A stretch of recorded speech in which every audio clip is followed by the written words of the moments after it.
Friends, आप सभी का अमेजिंग ज्ञान पॉइंट पर हार्दिक स्वागत है। आज के इस वीडियो में हम स्टैटिक जीके का एक महत्वपूर्ण टॉपिक का नाम है प्राचीन इतिहास की प्रमुख पुस्तकें को कवर करेंगे। फ्रेंड्स, हाल ही में जितने भी एग्ज़ाम हुए हैं यहाँ से क्वेश्चंस पूछे जा रहे हैं, इसलिए वीडियो आपके लिए काफ़ी ज़्यादा इंपॉर्टेंट है, तो वीडियो को आप शुरू से अंत तक देखें। चलिए दोस्तों, हम आज के वीडियो के फर्स्ट क्वेश्चन को देख लेते हैं। फ्रेंड्स, आज के वीडियो का हमारा फर्स्ट क्वेश्चन है, अर्थशास्त्र पुस्तक के लेखक कौन थे। फ्रेंड्स, इंपॉर्टेंट पुस्तक है। हम बात करें अगर अर्थशास्त्र पुस्तक के लेखक की, तो दोस्तों इसमें हमारा option A Chanakya right answer हो जाएगा। अर्थशास्त्र पुस्तक के लेखक चाणक्य थे। फ्रेंड्स, अगर इस क्वेश्चन के हम की पॉइंट की बात करें तो अर्थशास्त्र भारतीय प्राचीन राजनीति का एक प्रसिद्ध ग्रंथ है।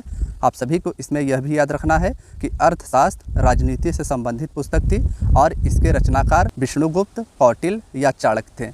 दोस्तों, यह तीनों नाम ही चाणक्य के नाम थे और चाणक्य सम्राट चंद्रगुप्त मौर्य के महामंत्री थे। तो फ्रेंड्स, इस क्वेश्चन से आप सभी को इतना याद रखना है। दोस्तों, क्वेश्चन के जो की पॉइंट होते हैं वे आपके लिए काफ़ी ज़्यादा यूज़फुल होते हैं, तो आपको उस पर भी ध्यान देना है। अब हमारा नेक्स्ट क्वेश्चन है, हर्षचरित्र के लेखक कौन थे। तो दोस्तों इसमें हमारा बाणभट्ट राइट आंसर हो जाएगा। हर्षचरित्र पुस्तक के लेखक बाणभट्ट थे। हम अगर इस क्वेश्चन के की पॉइंट की बात करें तो दोस्तों हर्षचरित्र संस्कृत में बाणभट्ट द्वारा रचित एक ग्रंथ है और इसमें भारतीय सम्राट हर्षवर्धन के जीवन चरित्र का वर्णन है और बाणभट्ट जी राजा हर्षवर्धन के कवि थे। तो फ्रेंड्स, इस क्वेश्चन के बारे में आप सभी को इतना याद रखना है। अब हमारा नेक्स्ट क्वेश्चन है, अष्टाध्यायी निम्नलिखित में से किसकी रचना है। तो फ्रेंड्स, इस क्वेश्चन का हमारा option B Panini right answer हो जाएगा। अष्टाध्यायी पाणिनि द्वारा लिखित रचना है। हम अगर इस क्वेश्चन के की पॉइंट की बात करें तो फ्रेंड्स, अष्टाध्यायी महर्षि पाणिनि द्वारा रचित संस्कृत व्याकरण का एक अत्यंत प्राचीन ग्रंथ है। यह पुस्तक संस्कृत व्याकरण का एक प्राचीन पुस्तक है और इसके कुल 8 अध्याय हैं। पाणिनि संस्कृत भाषा के सबसे बड़े व्याकरण हुए और इनका जीवन काल विवादास्पद है। दोस्तों, अब हमारा नेक्स्ट क्वेश्चन है, चरक संहिता निम्नलिखित में से किससे संबंधित है। तो दोस्तों इस क्वेश्चन का हमारा ऑप्शन डी चिकित्सा राइट आंसर हो जाएगा। चरक संहिता जो चरक के द्वारा लिखी गई थी, यह चिकित्सा से संबंधित पुस्तक थी। हम अगर इस क्वेश्चन के की पॉइंट की बात करें तो फ्रेंड्स, चरक संहिता आयुर्वेद का एक प्रसिद्ध ग्रंथ है और यह संस्कृत भाषा में लिखा गया था। और दोस्तों चरक कुषाण राजवंश के राजवैद्य थे, तो आप सभी को यह भी याद रखना है। अब हमारा नेक्स्ट क्वेश्चन है, बीजक निम्नलिखित में से किसकी कृति है।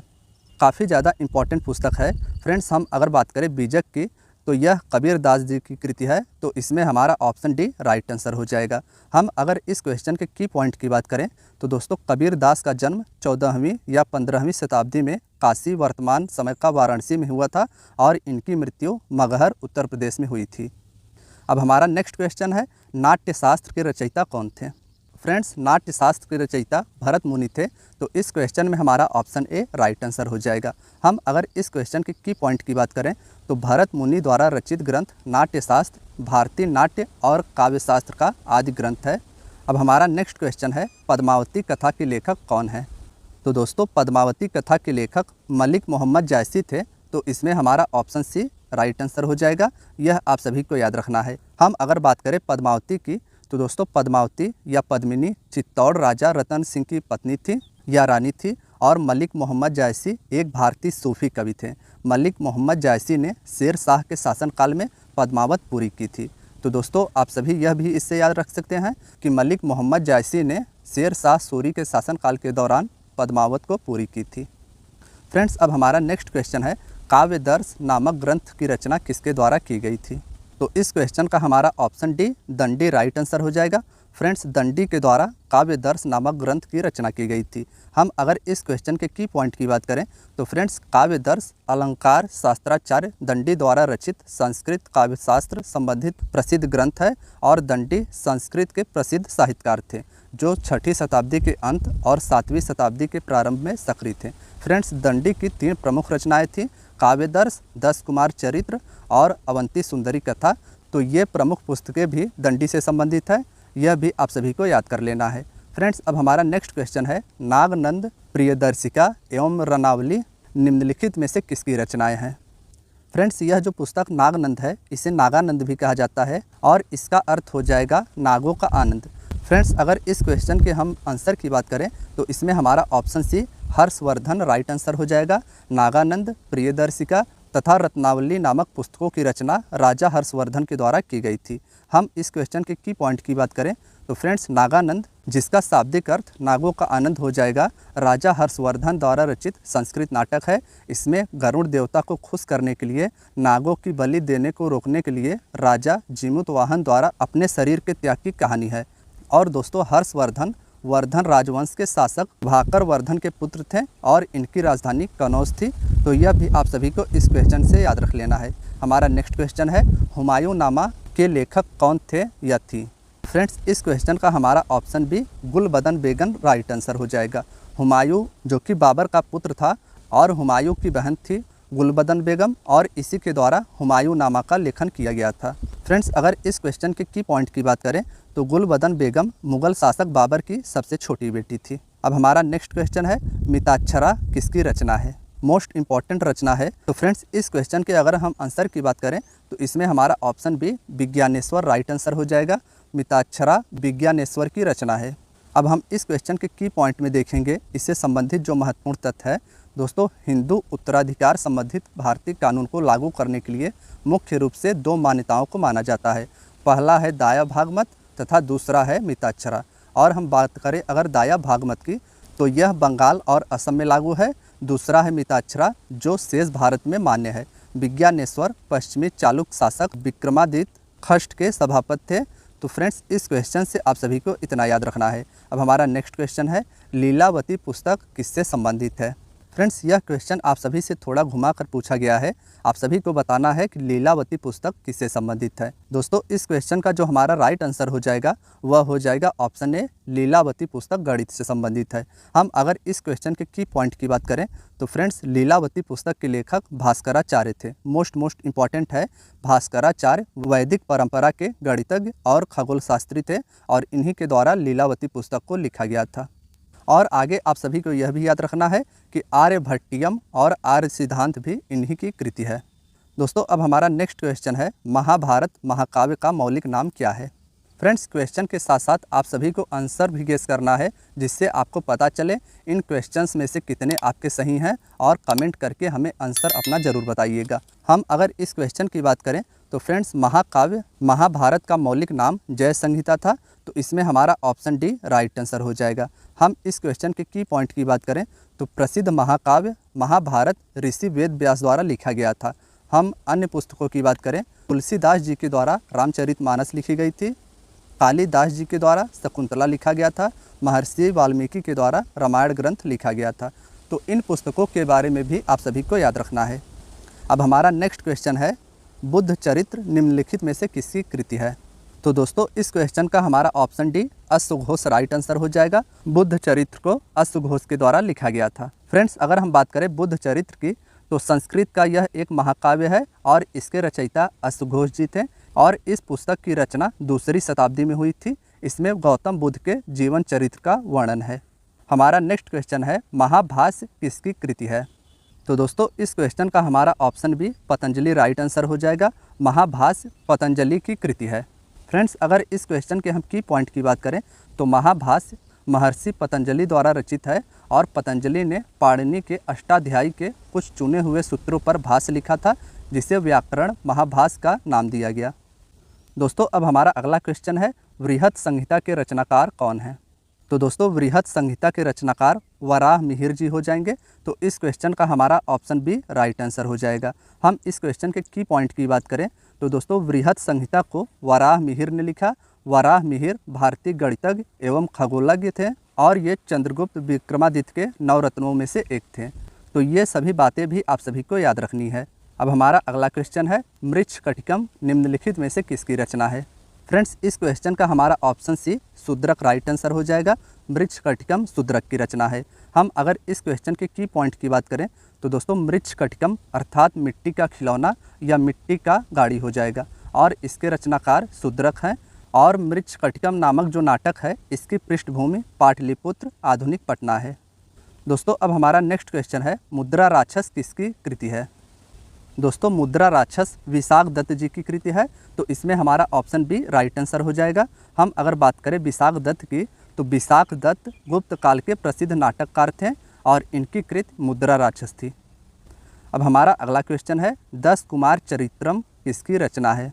दोस्तों 10 कुमार चरित्रम दंडी जी की रचना थी, तो इसमें हमारा ऑप्शन डी राइट आंसर हो जाएगा। हम अगर बात करें 10 कुमार चरित्रम के रचनाकार दंडी जी की, तो 10 कुमार चरित्रम के रचनाकार दंडी पल्लव दरबार में रहते थे, यह भी आप सभी को याद रखना है। अब हमारा नेक्स्ट क्वेश्चन है, मतविलास प्रहसनम किसकी रचना है। तो इस क्वेश्चन का हमारा option B Mahendra Varman right answer हो जाएगा। हम अगर बात करें मतविलास प्रहसनम की, तो पल्लव राजा महेंद्र वर्मन द्वारा यह नाटक लिखा गया था। अब हमारा अगला क्वेश्चन है, पृथ्वीराज रासव के लेखक कौन है। पृथ्वीराज रासव को पृथ्वीराज के बचपन के मित्र और उनके राजकवि चंद्रबरदाई के द्वारा लिखा गया था, तो इसमें हमारा ऑप्शन सी राइट आंसर हो जाएगा। फ्रेंड्स, पृथ्वीराज रासव में सम्राट पृथ्वीराज चौहान के जीवन और चरित्र का वर्णन किया गया है और इसके रचयिता चंद्रबरदाई पृथ्वीराज के बचपन के मित्र और उनके राजकवि थे। अब हमारा अगला क्वेश्चन है, चरित्रहीन किसकी रचना है। तो दोस्तों इन ऑप्शंस में से हमारा ऑप्शन ए राइट आंसर हो जाएगा। चरित्रहीन शरद चंद्र चट्टोपाध्याय की रचना है। हम अगर इस क्वेश्चन के की पॉइंट की बात करें, तो दोस्तों देवदास भी शरद चंद्र चट्टोपाध्याय की कृति थी, यह भी आप सभी को याद रखना है। अब हमारा अगला क्वेश्चन है, इंडिका किसके द्वारा लिखी गई है। दोस्तों इंपॉर्टेंट पुस्तक है, आप सभी को मार्क करना है। हम बात करें अगर इंडिका की, तो इसे मेगास्थनीज के द्वारा लिखा गया है। फ्रेंड्स, मेगास्थनीज को ग्रीक शासक सेल्यूकस निकेटर के द्वारा चंद्रगुप्त मौर्य के दरबार में भेजा गया था और इंडिका ग्रीक राजदूत मेगास्थनीज के द्वारा लिखी गई पुस्तक है। अब हमारा अगला क्वेश्चन है, वाल्मीकि द्वारा रामायण ग्रंथ की रचना किस भाषा में हुई थी। तो फ्रेंड्स, वाल्मीकि द्वारा रचित रामायण ग्रंथ की रचना संस्कृत भाषा में हुई थी, यह आप सभी को याद रखना है। हम अगर बात करें रामायण की, तो दोस्तों रामायण के कुल 7 अध्याय हैं, जिन्हें कांड के नाम से जाना जाता है और इनमें कुल लगभग 24,000 श्लोक हैं। हमारा नेक्स्ट क्वेश्चन है, बाबरनामा मूल रूप से किस भाषा में लिखी गई थी। तो दोस्तों इस क्वेश्चन का हमारा ऑप्शन भी तुर्की में राइट आंसर हो जाएगा। बाबरनामा को बाबर के द्वारा तुर्की भाषा में लिखा गया था। हम फ्रेंड्स इस क्वेश्चन के की पॉइंट की बात करें, तो बाबरनामा बाबर की आत्मकथा थी और इसे बाबर के द्वारा लिखा गया था। हमारा अगला क्वेश्चन है, कामसूत्र के लेखक कौन है। तो दोस्तों इस क्वेश्चन का हमारा option D Vatsyayana right answer हो जाएगा। कामसूत्र के लेखक वात्स्यायन जी थे। वात्स्यायन का जीवन काल गुप्त वंश के समय का माना जाता है और उन्होंने कामसूत्र एवं न्यायसूत्र भाष्य की रचना की थी। अब हमारा अगला क्वेश्चन है, गोरा किसकी रचना है। तो फ्रेंड्स इस क्वेश्चन का हमारा ऑप्शन डी राइट आंसर हो जाएगा। गोरा गुरुदेव रविन्द्रनाथ टैगोर जी की रचना है। हम अगर इस क्वेश्चन की पॉइंट की बात करें, तो दोस्तों रविन्द्रनाथ टैगोर को गुरुदेव के नाम से जाना जाता है और वे एशिया के प्रथम नोबेल पुरस्कार से सम्मानित व्यक्ति भी थे। अब आप सभी को कमेंट बॉक्स में बताना है उन्हें नोबेल पुरस्कार से किस वर्ष सम्मानित किया गया था। हम अगर बात करें आगे रविन्द्रनाथ टैगोर जी की, तो वे एकमात्र कवि थे जिनकी 2 रचनाएं 2 देशों की राष्ट्रगान बनी। भारत देश का राष्ट्रगान जनगण मन तथा बांग्लादेश का राष्ट्रगान आमार सोनार बांग्ला गुरुदेव रविन्द्रनाथ टैगोर जी के द्वारा ही रची गई थी। फ्रेंड्स अब हमारा अगला क्वेश्चन है, पंचतंत्र के रचनाकार कौन थे। तो फ्रेंड्स पंचतंत्र के रचनाकार विष्णु शर्मा थे। इसमें हमारा ऑप्शन बी राइट आंसर हो जाएगा। हम बात करें अगर पंचतंत्र के रचनाकार विष्णु शर्मा जी की, तो पंडित विष्णु शर्मा एक प्रसिद्ध संस्कृत के लेखक थे और यह जो ग्रंथ है पंचतंत्र, यह भी संस्कृत भाषा में लिखा गया था। फ्रेंड्स अब हमारा नेक्स्ट क्वेश्चन है, कालिदास कृत मालविकाग्निमित्रम क्या है। सबसे पहले आप सभी को याद रखना है कि कालिदास की कृति है मालविकाग्निमित्रम और दोस्तों यह नाटक है, तो इसमें हमारा ऑप्शन सी राइट आंसर हो जाएगा। हम अगर इस क्वेश्चन के की पॉइंट की बात करें, तो मालविकाग्निमित्रम कालिदास द्वारा रचित संस्कृत नाटक है, जिसमें मालव देश की राजकुमारी मालविका तथा विदिशा के राजा अग्निमित्र के प्रेम और उनके विवाह का वर्णन है। फ्रेंड्स अब हमारा नेक्स्ट क्वेश्चन है, श्रीमद् भागवत की रचना किसके द्वारा की गई थी। मोस्ट इंपॉर्टेंट क्वेश्चन है। फ्रेंड्स अगर इस क्वेश्चन के हम आंसर की बात करें, तो इसमें हमारा ऑप्शन सी राइट आंसर हो जाएगा। महाभारत तथा श्रीमद् भागवत की रचना वेद व्यास द्वारा की गई थी। हम बात करें अगर भागवत की, भागवत पुराण हिंदुओं के 18 पुराणों में से एक है और इसकी रचना वेद व्यास द्वारा की गई थी।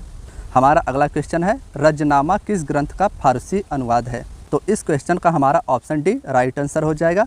फ्रेंड्स महाभारत को रजनामा के नाम से फारसी में अनुवाद अकबर के द्वारा कराया गया था।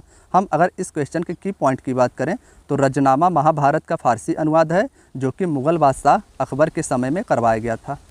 अब हमारा अगला क्वेश्चन है, मिलिंद पन्नो क्या है। तो दोस्तों आप सभी को याद रखना है कि मिलिंद पन्नो जो कि बौद्ध धर्म से संबंधित है और यह पाली ग्रंथ है। तो इस क्वेश्चन का हमारा ऑप्शन सी राइट आंसर हो जाएगा। हम बात करें अगर मिलिंद पन्नो की, तो दोस्तों इसके रचयिता नागसेन जी थे और नागसेन बौद्ध भिक्षु थे और वे कश्मीर के निवासी थे और उनके द्वारा रचित पाली ग्रंथ मिलिंद पन्नो में भारतीय यूनानी शासक मिलिंद या मिनांडर द्वारा बौद्ध धर्म के संबंध में उनसे पूछे गए प्रश्नों का वर्णन है। अब हमारा अगला क्वेश्चन है, निम्नलिखित में से किसकी तुलना मैकियावेली के प्रिंस से की जा सकती है। तो इस क्वेश्चन का हमारा ऑप्शन बी राइट आंसर हो जाएगा। फ्रेंड्स, मैकियावेली के प्रिंस की तुलना कौटिल्य के अर्थशास्त्र से की जाती है। हम अगर इस क्वेश्चन के की पॉइंट की बात करें तो फ्रेंड्स, निकोलो मैकियावेली इटली के दार्शनिक, संगीतज्ञ एवं कवि और नाटककार थे। अब हमारा अगला क्वेश्चन है, किस मुगल शासक ने अपनी आत्मकथा लिखी थी। तो फ्रेंड्स, बाबर के द्वारा अपनी आत्मकथा बाबरनामा लिखी गई थी, यह आप सभी को याद रखना है। हमारा अगला क्वेश्चन है, उपनिषदों का फारसी भाषा में अनुवाद किसके प्रयास से हुआ था। तो दोस्तों, उपनिषदों का फारसी भाषा में अनुवाद दारा शिकोह के प्रयास से हुआ था। हम अगर इस क्वेश्चन के की पॉइंट की बात करें तो दोस्तों, दारा शिकोह ने 50 उपनिषदों का संस्कृत से फारसी भाषा में अनुवाद किया ताकि उन्हें मुस्लिम विद्वान पढ़ सके। दारा शिकोह मुगल सम्राट शाहजहां के सबसे बड़े पुत्र और उत्तराधिकारी थे। फ्रेंड्स, अब हमारा नेक्स्ट क्वेश्चन है, पतंजलि किसके संग्रहकर्ता के रूप में प्रसिद्ध हैं। इस क्वेश्चन का हमारा ऑप्शन ए योग सूत्र राइट आंसर हो जाएगा। फ्रेंड्स, पतंजलि योग सूत्र के संग्रहकर्ता के रूप में प्रसिद्ध हैं। अब दोस्तों, हम बात कर रहे हैं पतंजलि की, तो पतंजलि सुंग वंश के शासनकाल से संबंधित थे और भारतीय साहित्य में पतंजलि द्वारा रचित 3 मुख्य ग्रंथ मिलते हैं, योग सूत्र, अष्टाध्यायी पर भाष्य और आयुर्वेद पर ग्रंथ। अब हमारा अगला क्वेश्चन है, हिंदू विधि को सर्वप्रथम संहिताबद्ध किसके द्वारा किया गया था। फ्रेंड्स, इस क्वेश्चन का हमारा ऑप्शन सी राइट आंसर हो जाएगा। हिंदू विधि को सर्वप्रथम संहिताबद्ध मनु के द्वारा किया गया था। अब हमारा नेक्स्ट क्वेश्चन है, समुद्रगुप्त के प्रयाग प्रशस्ति का लेखक कौन है। इम्पॉर्टेंट क्वेश्चन है। हम अगर बात करें समुद्रगुप्त के प्रयाग प्रशस्ति के लेखक की, तो फ्रेंड्स, हरिसेन जी के द्वारा प्रयाग प्रशस्ति को लिखा गया था। और हम बात कर रहे हैं हरिसेन की, तो दोस्तों हरिसेन दरबारी कवि था और वे 4वीं शताब्दी के संस्कृत कवि, राजनीतिज्ञ और सरकार के मंत्री थे। अब हमारा नेक्स्ट क्वेश्चन है, ऋतु संहार किसकी कृति है। फ्रेंड्स, इस क्वेश्चन का हमारा option C Kalidasa right answer हो जाएगा। ऋतु संहार कालिदास जी की कृति है। अब हम बात कर रहे हैं कालिदास जी की, तो दोस्तों अभिज्ञान शकुंतलम कालिदास की सबसे प्रसिद्ध रचना है, यह भी आप सभी को याद रखना है। और कालिदास गुप्त राजा चंद्रगुप्त द्वितीय, जिन्हें विक्रमादित्य के नाम से भी जाना जाता है, इनके दरबारी नवरत्नों में से एक थे। हमारा नेक्स्ट क्वेश्चन है, मालती माधव किसकी कृति है। फ्रेंड्स, हम बात कर रहे हैं मालती माधव की, तो यह भवभूत की कृति थी, यह आप सभी को याद रखना है। हम बात करें अगर भवभूत की, तो भवभूत संस्कृत के महान कवि एवं सर्वश्रेष्ठ नाटककार थे, यह भी आप सभी को इस क्वेश्चन के बारे में याद रखना है। हमारा नेक्स्ट क्वेश्चन है, जातक कथाएं किसके जीवन काल पर आधारित है। तो फ्रेंड्स, जातक कथाएं बुद्ध से संबंधित है और यह बोधिसत्व पर आधारित है। तो इस क्वेश्चन का हमारा ऑप्शन सी राइट आंसर हो जाएगा। हम अगर बात करें जातक कथाओं की, तो दोस्तों जातक कथाएं बौद्ध ग्रंथ त्रिपिटक के सुत्त पिटक के अंतर्गत खुंदक निकाय का 10वां भाग है और इन कथाओं में बुद्ध की कथाएं हैं। अब हमारा अगला क्वेश्चन है, आईने अकबरी के लेखक कौन है। तो दोस्तों इस क्वेश्चन का हमारा ऑप्शन भी अबुल फजल राइट आंसर हो जाएगा। आईने अकबरी के लेखक अबुल फजल जी हैं। हम बात करें अगर अबुल फजल की, तो अबुल फजल ने अकबरनामा एवं आईने अकबरी जैसी प्रसिद्ध पुस्तकों की रचना की थी। अकबरनामा भी अबुल फजल के द्वारा लिखी गई थी और अबुल फजल अकबर के 9 रत्नों में से एक रत्न थे, यह भी आप सभी को याद रखना है। हमारा नेक्स्ट क्वेश्चन है, मालगुडी डेज किसकी रचना है। Friends, Malgudi days R K. नारायण की रचना है, तो इसमें हमारा ऑप्शन भी राइट आंसर हो जाएगा। हम बात कर रहे हैं आर.के. नारायण की, तो दोस्तों आर.के. नारायण की पहली उपन्यास स्वामी और उसके दोस्त और इनकी अन्य कृति गाइड मालगुडी का आदमखोर, यह भी आप सभी को याद रखना है। तो दोस्तों आज की आपकी वीडियो यहीं तक थी। वीडियो अगर पसंद आई हो तो वीडियो को लाइक कर दीजिएगा और अगर आप चैनल पर नए हैं ज़रूर सब्सक्राइब कीजिएगा। धन्यवाद दोस्तों।